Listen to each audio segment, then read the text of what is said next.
जय श्रीमन्नारायण। जय श्री हरि भक्तों। प्रिय भक्तों, चलो चले एक कदम ब्रह्म की ओर। अब ध्यान देने वाली बात यहाँ पर यह है कि मैंने ये बात क्यों कहा कि चलो चले एक कदम ब्रह्म की ओर।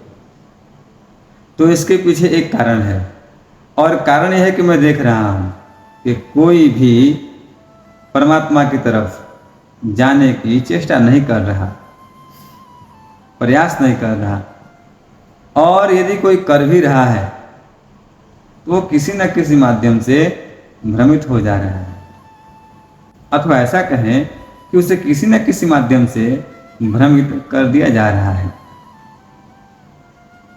तो इसके पीछे एक और कारण है। कारण ये कि आप प्रश्न ही उनसे करते हैं जो स्वयं भ्रमित हैं। अब आप बताइए, जो स्वयं भ्रमित हो वो दूसरों के भ्रम को क्या ही दूर करेंगे। जो स्वयं अज्ञानी हो वो आपको या फिर दूसरों को क्या ही ज्ञान देंगे। तो अब मैं इसलिए बात नहीं कह रहा कि मैं बहुत बड़ा ज्ञानी हो गया हूँ और मैं भ्रम से परे हो गया हूँ। नहीं, ना मैं ज्ञानी हूँ और ना ही मैं भ्रम से परे हूँ।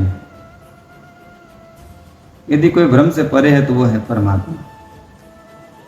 परंतु भ्रम से पार देखना और भ्रम से दूर जाना, इस तरह का प्रयास करना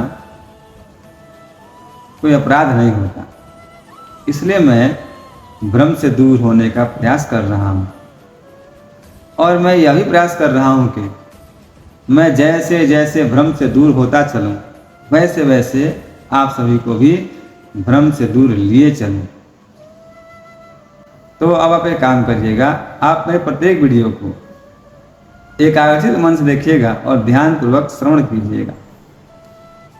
आज तक जितने भी भ्रम फैलाए गए हैं, मैं उन सभी भ्रमों को एक एक करके दूर करने का अथक प्रयास करूंगा, और यही प्रयास करूंगा कि आप सभी के भ्रम को मैं दूर कर सकूं और स्पष्ट रूप से समझा सकूं।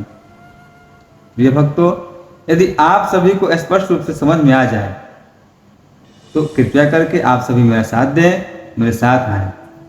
इसलिए तो एक कदम ब्रह्म की ओर चलने के लिए।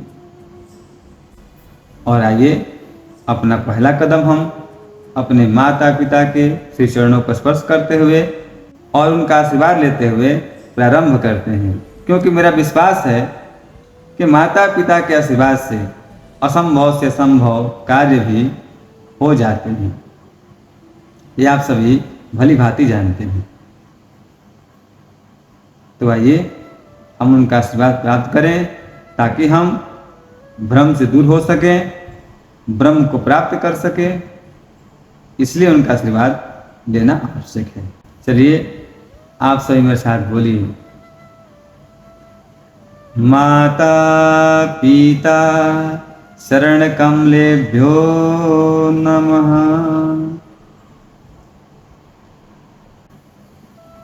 प्रिय भक्तों, आजकल वैसे संत नहीं हैं जो सत्य, धर्म और परमात्मा की बातें किया करते थे, जो अंधकार में फंसे भक्तों को प्रकाश में खींच लेते थे। वैसे संत नहीं हैं, और यदि हैं भी तो बिरला ही प्राप्त होते हैं। आजकल तो चारों तरफ सिर्फ ढोंग है, पाखंड है और दिखावा है, छल है, कपट है और प्रपंच है। इसके सिवा कुछ भी नहीं है। तो हम सभी को इन सब से बचना चाहिए, क्योंकि इसी में हमारा कल्याण है। प्रिय भक्तों, भ्रम फैलाने वालों ने तो माता पिता तक को नहीं छोड़ा। उनके संबंध में ऐसा भ्रम फैला दिया कि क्या कहें। वो भी किस लिए? तो सिर्फ स्वार्थ सिद्धि के लिए। प्रिय भक्तों, माता पिता के संबंध में किस तरह से भ्रम फैलाया गया है और किस तरह से आप भ्रमित हुए हैं, और भ्रमित होकर के आपने क्या क्या गलतियां की हैं, सब मैं आपको बताने का प्रयास करूंगा, समझाने का प्रयास करूंगा। और प्रिय भक्तों, जब मैं आप सभी को माता पिता के संबंध में फैलाए गए भ्रम को दूर करने और समझाने का अथक प्रयास करूंगा। और जब आपको समझ में आ जाएगा और जब आप भ्रम से दूर हो जाएंगे तो मेरा विश्वास मानिए कि आपके नेत्रों से आंसुओं की अविरल धाराएं बहने लगेंगी। इतना दुख है जो भ्रम फैलाया गया उसमें, आपको पता चलेगा।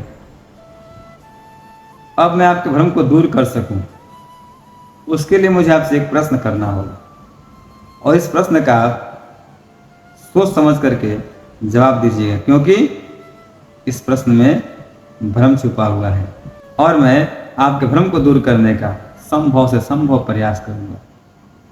तो चलिए मेरे प्रश्न का जवाब आप कमेंट करके बताइए। तो प्रश्न यह है कि सबसे अधिक प्रेम कौन करता है, माँ या बाप? माता या पिता, इन दोनों में सबसे अधिक प्रेम कौन करता है? अब आप कमेंट्स करके बताएं ताकि मैं उसके अनुसार आपको जवाब दे सकूं और आपके भ्रम को दूर कर सकूं। चलिए मिलते हैं हम अगले वीडियो में। एक और बात प्रिय भक्तों, ज्यों बालक कर तोतरी बाता, सुना ही मुदित मन पितु और माता। जैसे बालक के तोतले बदन सुन करके माता पिता हर्षित होते हैं और रोष नहीं करते, मैं भी आप सभी से यही आशा करता हूँ। तो चलिए मिलते हैं हम अगले वीडियो में, परंतु मेरे प्रश्न का जवाब अवश्य दीजिएगा। तब तक के लिए जय श्रीमन नारायण, जय श्री हरि भक्तों।